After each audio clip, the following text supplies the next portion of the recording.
Bed Bath & Beyond confirming its chief financial officer fell to his death from a Manhattan high-rise on Friday. We are now learning he was being sued for allegedly inflating the company's stock in a pump-and-dump scheme. David Lee Miller is live here in New York City with more. Hi, David. Julie, Bed Bath & Beyond's 52-year-old CFO, Gustavo Arnal, did not leave a note and said nothing to his wife before leaping off the balcony of the couple's 18th floor apartment. This according to a report in the New York Post. The medical examiner has reportedly ruled the death a suicide. The 57-story high-rise in the trendy Tribeca neighborhood is nicknamed the Jenga building because of its unusual design that resembles the popular game.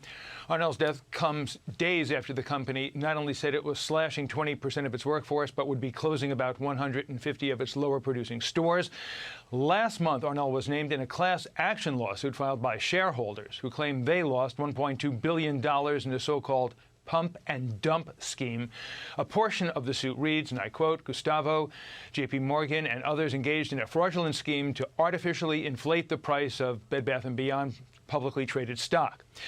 The suit says from early July to mid-August, the company's stock soared from $4.38 a share to $30. Shortly before it plunged to just under $9, Arnell and another defendant sold shares. Bed Bath & Beyond says it is reviewing the suit, but told the New York Times it believes it is without merit. In a statement about the death of Arnell, the company said, quote, Gustavo will be remembered by all he worked with for his leadership, talent, and stewardship of our company. Gustavo Arnell leaves behind a wife and 2 adult daughters. Julie. Tragic. David Lee Miller, thank you. Griff. Hi, everyone. I'm Brian Kilmeade. I want you to do me a favor. I want you to click to subscribe to the Fox News YouTube page. This is the only way that I know for sure that you're not going to miss any great commentary, any great news bites, any great interviews coming your way on Fox. You can get it all here on YouTube. So subscribe right now.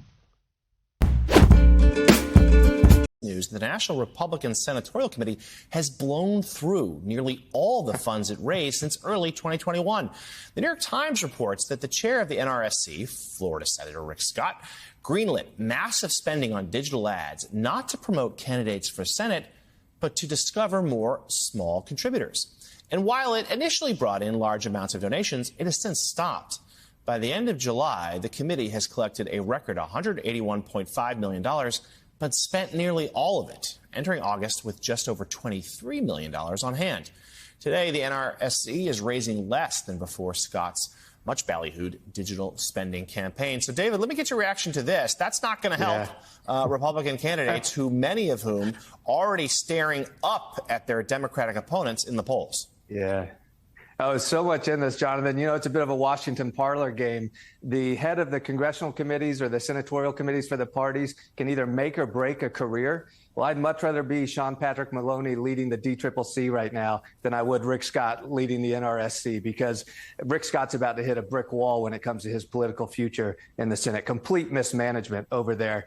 I think what we're seeing nationally is where Republicans thought November would be favorable. They realize now they're in a challenging environment post-Roe with a Dobbs decision that has stripped abortion rights. Donald Trump is back in the picture, which is not good for Republicans. And then the Republican Senate committee in particular has what I call a GOP problem. Georgia, Ohio, and Pennsylvania, they have terrible candidates. And now we're learning that the top of the senatorial committee, Rick Scott, just terribly mismanaged the finances that would be there to support their candidates. A terrible moment for Rick Scott, somebody who was dying to find a lane to the presidency. That line, if it had not already closed, let me tell you, it's closed for the next 5 to 10 years now. GOP problem, not bad. We might steal that here, David Jolly. We should also note on Rick Scott, he has been feuding with Mitch McConnell as well. Also not going to help his political ambitions. David Jolly, thank you so much for spending part of your Labor Day with us.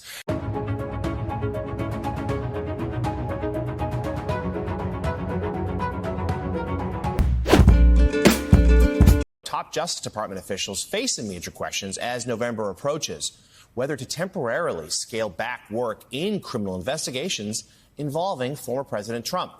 According to new reporting in the New York Times, the DOJ is worried about the so-called 60-day rule. It's an unwritten rule in which the department tries to avoid taking action in the lead up to elections to avoid the possibility of influencing democracy. Trump, of course, is not on the ballot this year, but he is still the most significant member of the Republican Party, endorsed most of their Senate candidates, and it's unclear whether the 60-day rule applies to a high-profile political figure who is not technically a candidate in the coming election. This Thursday marks 60 days from the midterms. The Times reports that a Justice Department spokesperson declined to comment on the matter. So, Joyce, I want to get you to weigh in here. President Trump, former President Trump, not on the ballot, but in many ways is all over the ballot, and he shadows this entire race. What's your assessment? What would be the appropriate course of action here from the DOJ? So as you point out, Jonathan, this is an unwritten rule, but the 60-day rule is something every prosecutor is aware of. I spent 25 years at DOJ, and during many election years, not a surprise, we had open investigations on people who were going to be on the ballot, either in the primary or the general. And the way the rule was typically understood in U.S. attorneys' offices across the country, as well as at Main Justice in Washington, was that it meant you didn't take any overt steps in an investigation that would become public during that 60-day grace period for a candidate who was on the ballot. It's, of course, an unwritten rule. And so in thinking about how to apply it here, rather than in adhering to those strict contours of what was always understood about candidates on the ballot, DOJ will have to consider the purpose of the rule, which is to avoid interfering in elections, to avoid influencing elections in any way.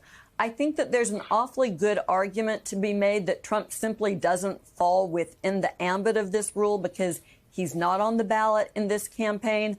But folks at DOJ appreciate that the country in many ways is a powder keg. They'll want to think through this carefully, and one way they might ultimately decide to split the baby here is to be very careful about taking overt steps that would become public in their investigation, like searching another location. At the same time, that doesn't keep them from beginning or continuing to work internally.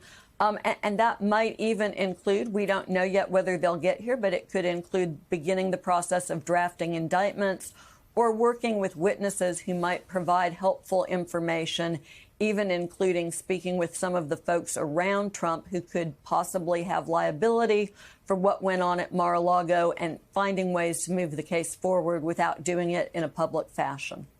And, of course, any discussion of this unwritten rule causes screams from Hillary Clinton's campaign and supporters because, of course, James Comey's decision to reopen her investigation into her emails just 10 days or so before the 2016 election.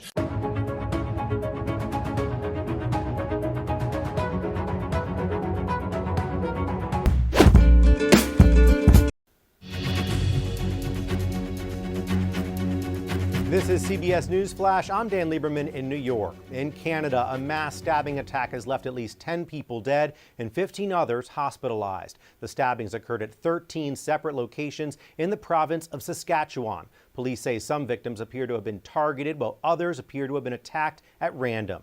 2 suspects are still at large. A state of emergency has been declared in parts of northwest Georgia, where the National Weather Service is reporting a major flash flooding event with 1 to 2 inches of rain per hour, with a foot expected in some places. More rain is forecasted into Tuesday. And former President Obama won an Emmy Award on Saturday for Best Narrator for his work on the Netflix documentary series Our Great National Parks. For more news, download the CBS News app on your cell phone or your connected TV. I'm Dan Lieberman, CBS News, New York.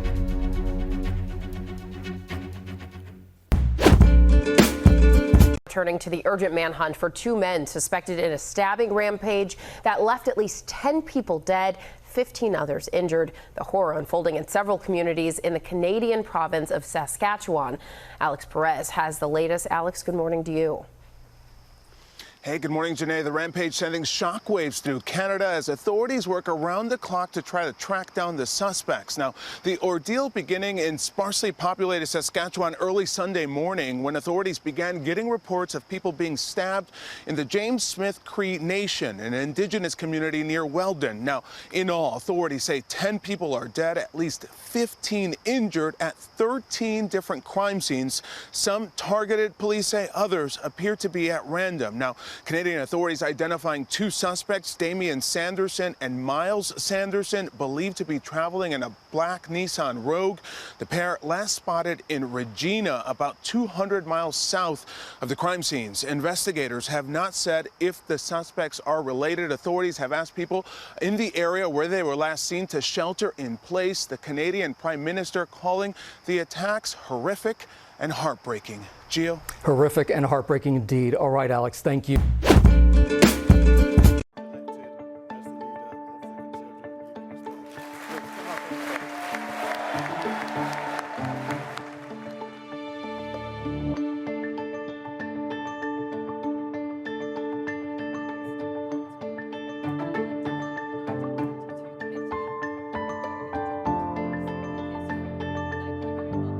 I know that our beliefs resonate with the British people. Our beliefs in freedom, in the ability to control your own life, in low taxes, in personal responsibility. Some words of advice to my successor. Number one, stay close to the Americans, stick up for the Ukrainians, stick up for freedom and democracy.